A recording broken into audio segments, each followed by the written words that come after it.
Yes, peplums and round butts go together. Well, Doesn't make it look like... is that a technical term?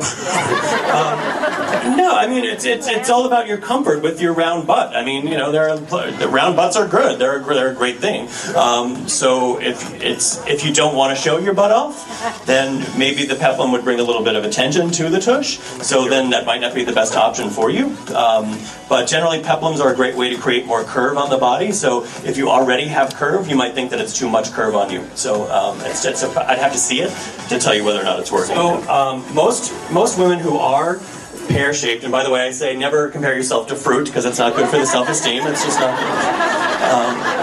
good. Or quiche, for that matter. If you've been watching the two, you know what I'm talking about. So I would say, look, most women who are bigger on the bottom are short-waisted.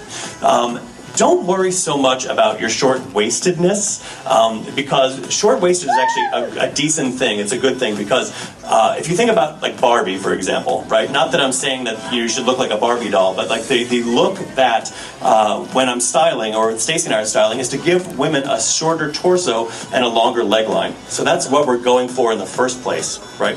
So it's a short torso and long legs. So in proportion, your legs are longer than your torso. You got that. So don't worry so much about it because you have longer legs, and longer legs are a great way to sort of keep yourself looking thinner. So the thing that I would advise you to do, though, if you're short-waisted, is to make sure that you're hemming your tops so that they're not too long. And this goes back. Is anybody wearing a top to cover their tush right now? That like, oh, I'm wearing this top to cover my tush. No, and they want to come up and be a butt model for me. Does anybody want a butt model? Nobody wants to do this. This is a very shy crowd. Usually I have women storming the stage. Well, you're going to have to use your imaginations then. So anytime you have a shirt that covers the crotch, okay, what that is doing is making your legs look shorter, okay? Because if you can't see the crotch, the legs always look short. So you got to hem your top so that they hit about the mid-hip, see a little bit of crotch, makes the leg line look longer. If you are carrying weight in your lower half, you want to keep that leg looking long. So if you could do a little bit of a wedge, so just streamline the leg as much as possible and hem your shirts is the best piece of advice I can give you, okay? Anybody else? Hadn't heard that. So I struggle with not just kind of defaulting out on my outfits because I don't want to wear a bunch of pieces that then get really hot and then I get sweaty and I take my jacket off or whatever. So what kind of recommendations do you have for something other than just shorts and a t-shirt? Well, I want to talk a little bit about the whole concept of shorts and a t-shirt. A couple things I want to say about that. I mean, yes, the weather is really warm here. I also feel like when you go into a store or an office, it gets freezing because the air conditioning is jacked up. So it's nice to have a lightweight jacket or lightweight cardigan in the car or in your office so that you've just got it if you should need it in a beautiful sort of neutral-ish color like the one that you're wearing right now.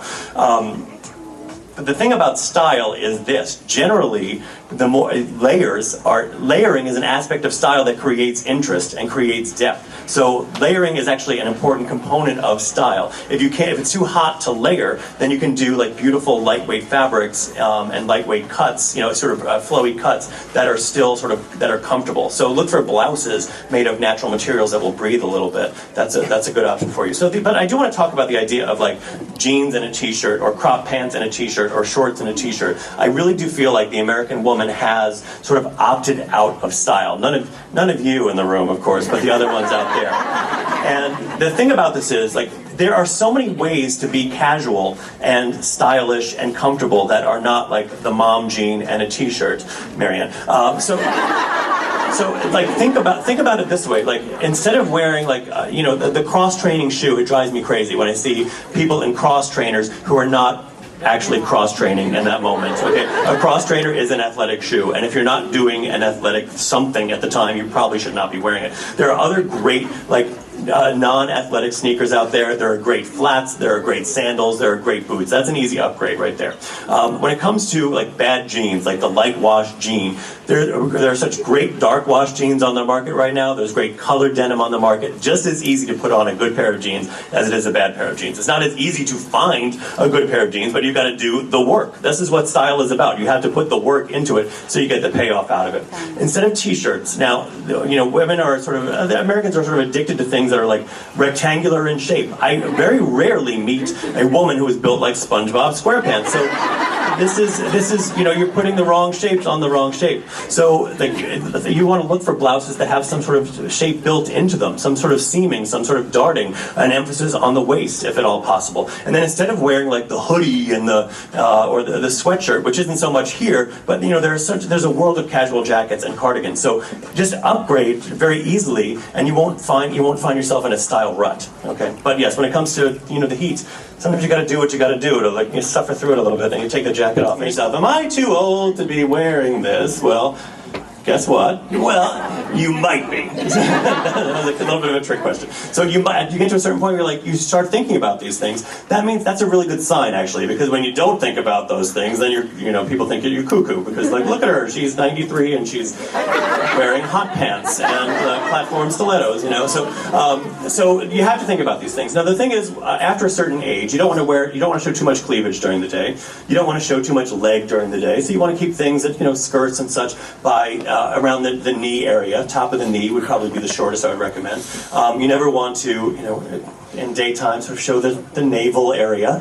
Just keep that a mystery. I don't know if you've been to South Beach when it's like grandma's got her grandkids in tow and she's got the dangling jewelry. You know, it's not so cute. And then the other thing is, it's gross. I don't even like it. I don't even like it on people who are like 18. You know. Then the other thing is, like, you really want to look at trends, and you want to avoid any trend over a certain age that you know, is a trampy trend, quite frankly. Anything that a hooker might look at and say, that's the trend for me. So, other than that, those trends are, everything is up for grabs. But what I really would recommend that you do is pair a trendy piece with a classic piece. So if you're doing a pleated skirt, you want to make sure that you're doing it with something that's like, you know, a classic jacket or something like that. And also, you're right, they can look a little bit dated, you know. So what you could do, though, is make sure that you have a really like modern shoe with them, like like a shoe booty, something with a stud to give it a little bit of like grounding. Because when you do it like very literally, it's like with pearls and like a sweater set and the pleated skirt and the Mary Janes. It's like, you know, what is this? Like 1952? Yeah. So just make sure you mix modern classics in with that. Okay.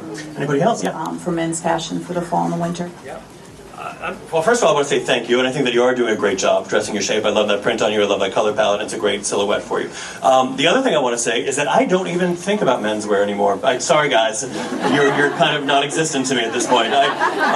We stopped doing men on what not to wear years ago, and I don't have any male clients, and so I dress myself however I feel like it, and I don't pay attention to any trends that are going on, so I don't know the answer to that question. You've kind of stumped me. However, the things that I am wearing this season will be colored denim.